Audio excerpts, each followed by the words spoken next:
Time now for an update regarding the Identity Management Program at Case Western Reserve. Here today to present is JB Dunn, the project manager. JB, take it away. Thank you, Tyler. Hi, I'm JB Dunn. I'm the project manager for the Identity Management Project, the Fischer implementation. Welcome back to those of you who've seen our presentation previously. We've got an update for you on our progress. And also for those of you that are new to the project's live environment, welcome aboard. So let's talk for a moment just about what is identity management. Well, that's the solution that helps us validate that you are who you claim to be when you log into the Case Western Reserve systems. The identity management system holds your identity information. It stores the details of your authorized role in the university. So if you're a student or a faculty member or a staff member, those are authorized roles that have different capabilities. The identity management system maintains that information. And then it provisions the access management systems that provide access to the university's information systems. So, let's talk a little bit more about the project itself. What is the implementation of the Fischer Identity Management System? Well, it's going to install and configure the system. That'll be the installation phase. And then there's the integration that needs to be done with all of the other information systems in the university and the data flows that come into identity management and the provisioning outflows from that system. And that'll be the cleaning up of those inbound and outbound data flows. So that'll be the integration part of the project effort.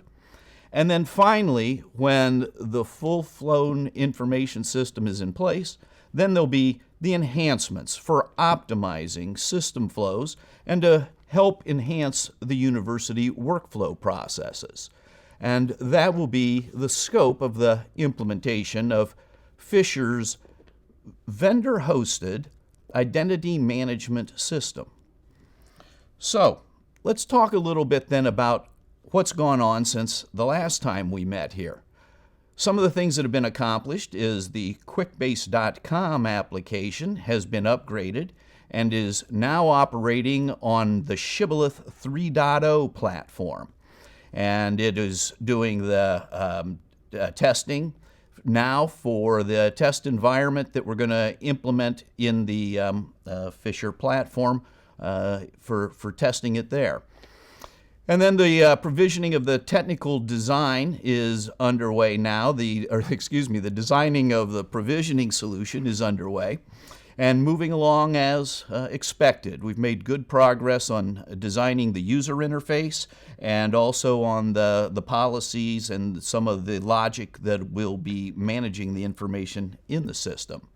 And then we're also in the pre-planning stages of some of the discussions in ITS on how we can work with university departments to leverage the new identity management system to improve processes and systems throughout the environment of the university's information systems.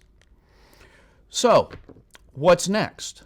Well, first we're going to finalize and improve the solution design. We need to get the design finished and confirm that it is ready to go.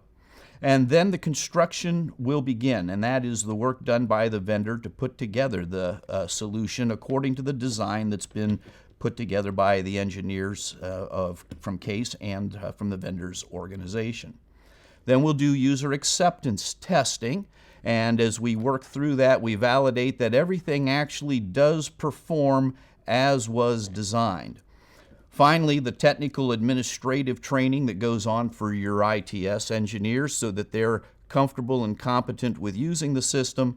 And then finally, we'll move on to migrate the identity management functionality to the Fischer's hosted environment. So a lot of folks are probably wondering, well, when are we going to see some changes from all of this? and we'll be keeping you updated on the progress we're making. You'll see it when we implement the self-service screens, and those are currently in the design phase. So stay tuned to these Project Live broadcasts, and we'll be keeping you updated as to when those self-service screens for changing your password or resetting a password, those types of things, those will be the first things that you will really notice. Then the integrating of the inbound and outbound data flows will be work that will continue, and you with the service owners and service managers will begin working with the team to make sure that's all operating smoothly. And then the enhancements will begin. Once that integration phase is completed, then it'll be completely done, and the solutions will be integrating with all of the other systems.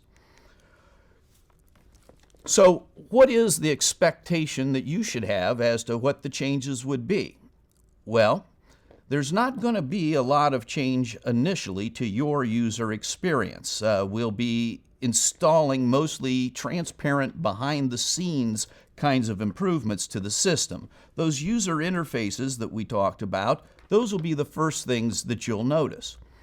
Finally, the installation scope will eventually present some cosmetic changes to the environment, and as those are developed through those self-service screens and through those of you that do some of the administrative functions, we'll familiarize you with them as those come forward.